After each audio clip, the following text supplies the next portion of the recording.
തകരാൻ പോലും ഒരു സിസ്റ്റം ഇല്ലാതിരുന്ന കേരളത്തിന്റെ ആരോഗ്യ മേഖല ഇന്ന് ലോകോത്തര അംഗീകാരം നേടിയിട്ടുണ്ടെങ്കിൽ ആ നേട്ടം ഒരു രാത്രി ഇരുട്ടി വെളുത്തപ്പോൾ വെറുതെ അങ്ങുണ്ടായതല്ല. കഴിഞ്ഞ 10 വർഷക്കാലം കൊണ്ട് 2 സ്ത്രീകൾ നെടുംതൂണു കണക്കെ നെഞ്ചുവിരിച്ചു നിന്ന് നേടിയതാണത്.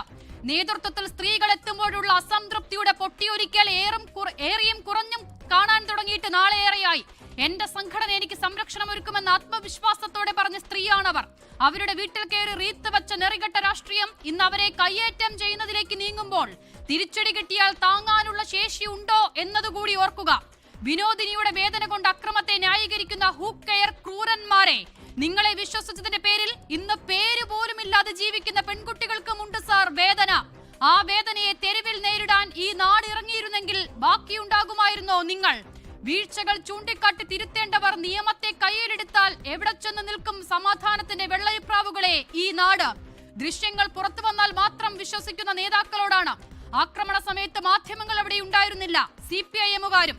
അപ്പോൾ മന്ത്രിയെ ആക്രമിച്ച KSU-കാർ തന്നെ ആ ദൃശ്യങ്ങൾ പകർത്തി പുറത്തുവിടുമെന്നാണോ നിഷ്കളങ്കരെ നിങ്ങൾ വിശ്വസിക്കുന്നത്?